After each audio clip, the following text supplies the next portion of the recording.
Hello everyone, you are watching Knowledge Hub for Nurses channel and I am Ishtiaq Joseph.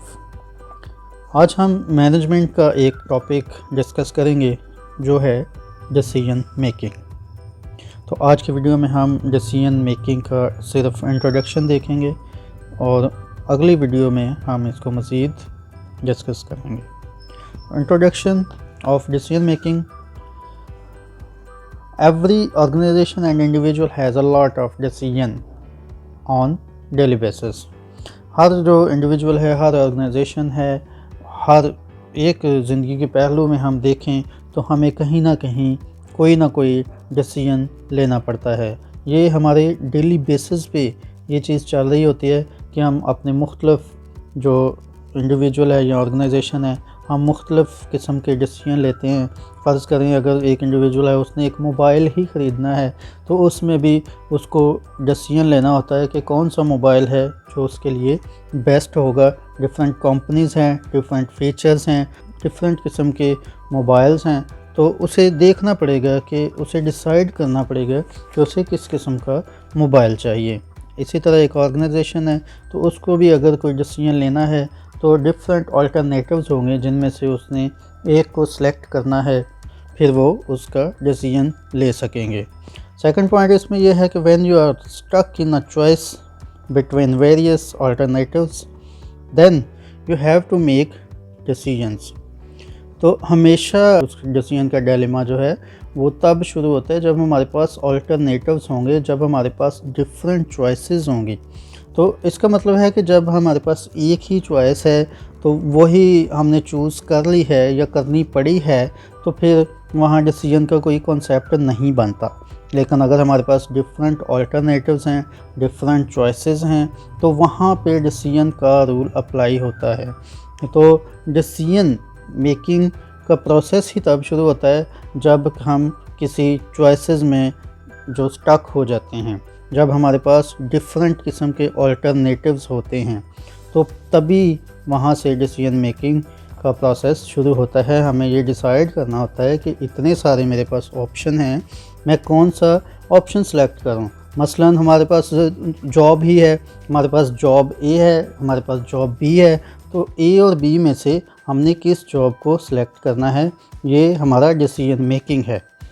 जैसे हम nursing की job का ही अगर example लें तो डिफरेंट हॉस्पिटल हैं, दो हॉस्पिटल हैं हमारे पास, एक में सैलरी ज़्यादा है, एक में कम है। एक में एम्प्लॉय राइट्स हैं वो अच्छे तरीके से दिए जाते हैं, एक में जो है एम्प्लॉयज़ राइट्स को ख्याल नहीं किया जाता है। इस तरह डिफरेंट किस्म के कॉन्सिक्वेंसेस होते हैं, डिफरेंट किस्म की अल्टरनेटिव्स होते हैं जिनमें से डिसीजन लेना होता है, किसी एक को सिलेक्ट करना होता है। Next, this is seems to be quite simple but one thing which we remember that every decision has consequences। तो देखने में ये बड़ा सिंपल लगता है कि हम कोई भी डिसीजन लेते हैं तो हम दूसरों को भी देखते हैं कि वो डिसीजन लेते हैं, देखने में ये बड़ा सिंपल लगता है, लेकिन हमें ये देखना है इसमें कि जो हम डिसीजन ले रहे हैं उसके कॉन्सिक्वेंसेस क्या हैं। उसके कॉन्सिक्वेंसेस डिफरेंट हो सकते हैं, नेगेटिव कॉन्सिक्वेंसेस हो सकते हैं, पॉजिटिव जो हैं कॉन्सिक्वेंसेस हो सकते हैं। तो हमने डिसीजन लेते हुए उसके कॉन्सिक्वेंसेस, उसके रिज़ल्ट्स का हमें ख्याल रखना है कि अगर हम जो डिफरेंट अल्टरनेटिव्स हैं उनमें से अगर हम ये चूज़ कर रहे हैं, ए और बी में से ए चूज़ कर रहे हैं तो उसके क्या कॉन्सिक्वेंसेस होंगे, और जो अगर हम बी को सिलेक्ट कर रहे हैं तो उसके कॉन्सिक्वेंसेस क्या होंगे। नेक्स्ट पॉइंट है the assumption is that decision making comes naturally like breathing। एक ख्याल किया जाता है कि डिसीजन मेकिंग एक नेचुरल प्रोसेस है जैसे कि ब्रीदिंग है, लेकिन ऐसा हरगिज़ नहीं है, क्योंकि ब्रीदिंग अगर हम देखें तो एक नेचुरल प्रोसेस है जो खुद ब खुद हो रहा है, लेकिन डिसीजन मेकिंग में सारा कुछ कॉन्सिक्वेंसेस उसके दे के, उसके रिज़ल्ट को सोच के, सारी इन्फॉर्मेशन कलेक्ट करके फिर एक डिसीजन लेना होता है। तो ये एक नेचुरल बात नहीं है कि डिसीजन बस खुद ब खुद ही हो गया, ऐसा नहीं होता। डिसीजन के लिए ये सारी चीज़ें देखनी होती हैं।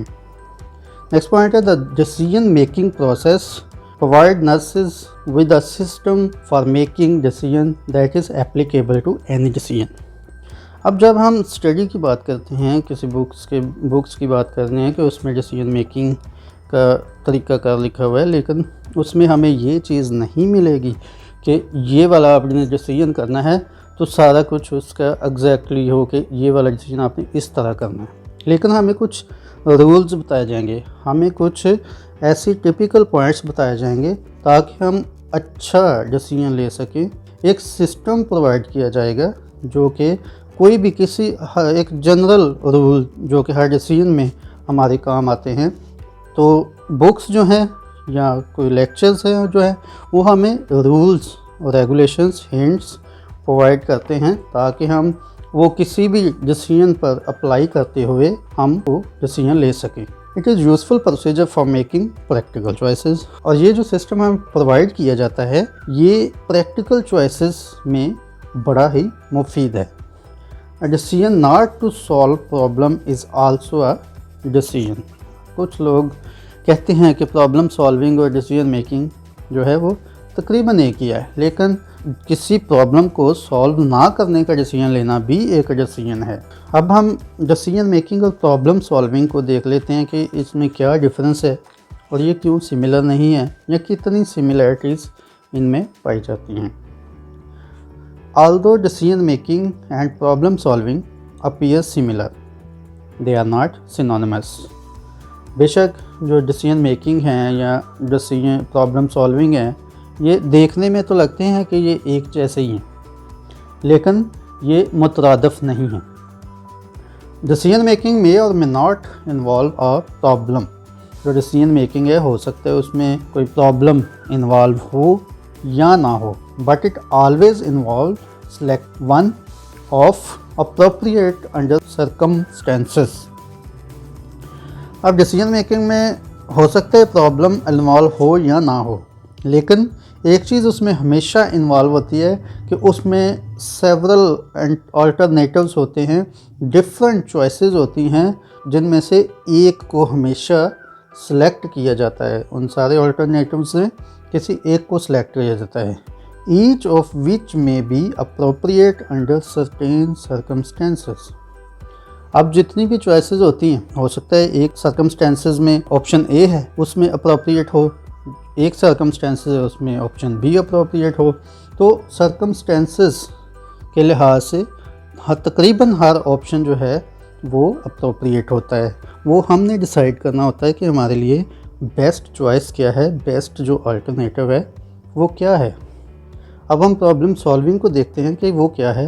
Problem solving on the other hand involves diagnosing a problem and solve it. Simply problem solving ये है कि हम किसी भी प्रॉब्लम को सॉर्ट आउट करें, सर्च करें, उसको देखें प्रॉब्लम को और फिर उसको हल करें।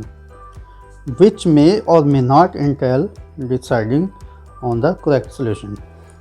हो सकता है कि जो हम करेक्ट सोल्यूशन जो है उसका डिसीजन इसमें शामिल भी हो सकता है और नहीं भी हो सकता है, क्योंकि हमारे पास डिफरेंट सोल्यूशंस हैं। एक मसला हमारे पास आता है उसके हो सकता है एक ही मसले के 3-4 सोल्यूशन हों। जैसे एक प्रॉब्लम है उसके 4 ABCD सोल्यूशंस हैं। हम ए से करते हैं फिर भी सॉल्व हो जाता है, बी से करते हैं फिर भी सॉल्व हो जाता है, सी से करते हैं फिर भी डी से भी हो जाता है।